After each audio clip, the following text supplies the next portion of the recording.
प्रणाम। आपके अपने YouTube चैनल पूर्णिया मिरर पर सभी का स्वागत है। 2024 लोकसभा चुनाव से पहले बीजेपी की राजस्थान, मध्य प्रदेश और छत्तीसगढ़ विधानसभा चुनाव में प्रचंड जीत ने एक तरफ जहां कांग्रेस की केंद्र में बीजेपी को सत्ता से हटाने की मुहिम की हवा निकाल दी, वहीं दूसरी तरफ इंडिया गठबंधन में कांग्रेस के सहयोगी दलों को पार्टी पर हमला करने का मौका दे दिया है। एक तरफ जहां राजस्थान, मध्य प्रदेश और छत्तीसगढ़ में कांग्रेस को मिली करारी हार ने इंडिया गठबंधन में कांग्रेस के नेतृत्व पर ही बड़े सवाल कर दिए हैं, वहीं दूसरी तरफ विधानसभा चुनाव में कांग्रेस की पराजय ने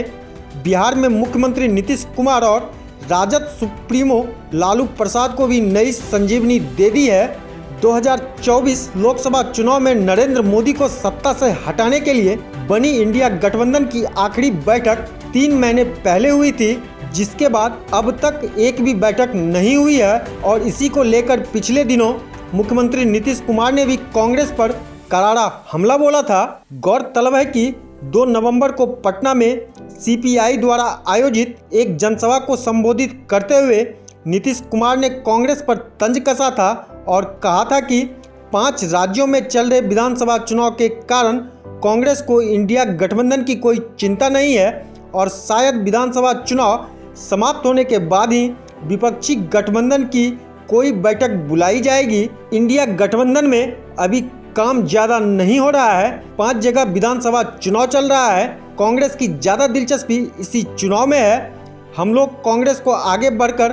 काम कर रहे थे, मगर फिलहाल कांग्रेस को इन सब चीज़ की चिंता नहीं है। नवंबर के शुरुआत में जो भविष्यवाणी की थी वह विधानसभा चुनाव के नतीजे के बाद बिल्कुल सही साबित हो रहे हैं, क्योंकि राजस्थान, मध्य प्रदेश और छत्तीसगढ़ में कांग्रेस के खराब प्रदर्शन के बाद पार्टी के राष्ट्रीय अध्यक्ष मल्लिकार्जुन खड़गे ने दिल्ली में 6 दिसंबर को विपक्षी दलों की महत्वपूर्ण बैठक बुलाई है, मगर इस बैठक से पहले ही नीतीश कुमार की पार्टी ने नीतीश के पक्ष में माहौल बनाना शुरू कर दिया है। एक बात तो साफ है कि 3 राज्यों में कांग्रेस को मिली करारी शिकस्त ने एक बार फिर से इंडिया गठबंधन के अन्य दलों को नई ऊर्जा से भर दिया है और जनता दल यूनाइटेड जैसे क्षेत्रीय दल कांग्रेस को सीधा संदेश दे रहे हैं कि क्षेत्रीय दलों की अनदेखी कर कांग्रेस 2024 लोकसभा चुनाव में बीजेपी को नहीं हरा सकती। जनता दल यूनाइटेड के प्रदेश महासचिव निखिल मंडल ने कांग्रेस की विधानसभा चुनाव में हुई हार के बाद सोशल मीडिया पर नीतीश कुमार के पक्ष में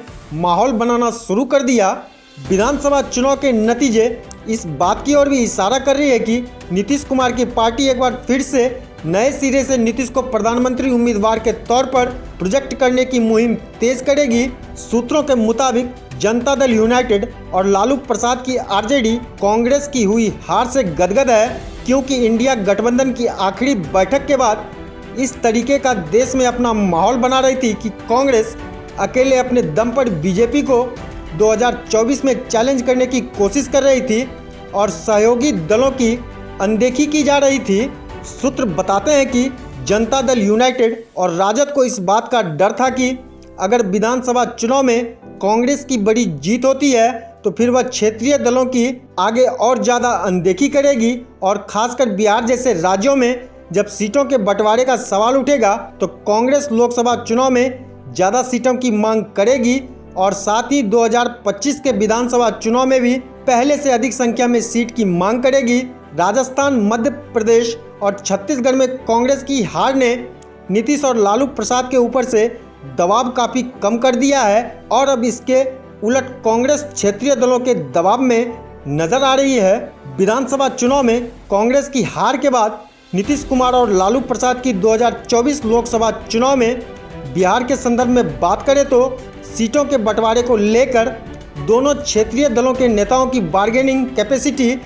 आपके कई गुना ज़्यादा बढ़ चुकी है। विधानसभा चुनाव में अगर कांग्रेस की बड़ी जीत होती है तो साफ है कि लोकसभा चुनाव में भी बिहार में कांग्रेस 40 में से ज़्यादा सीटों की मांग करती, मगर विधानसभा चुनाव में असफल होने के बाद नीतीश और लालू अब कांग्रेस को अपने इशारों पर नचाएंगे। आज के लिए बस इतना ही। अगर यह वीडियो पसंद आया तो इसे लाइक करें, शेयर करें, कमेंट करें और अपने चैनल को सब्सक्राइब करना ना भूलें। मिलेंगे कुछ और ऐसे ही रोचक वीडियो के साथ, तब तक आप देखते रहिए पूर्णिया मिरर। जय हिंद, जय भारत।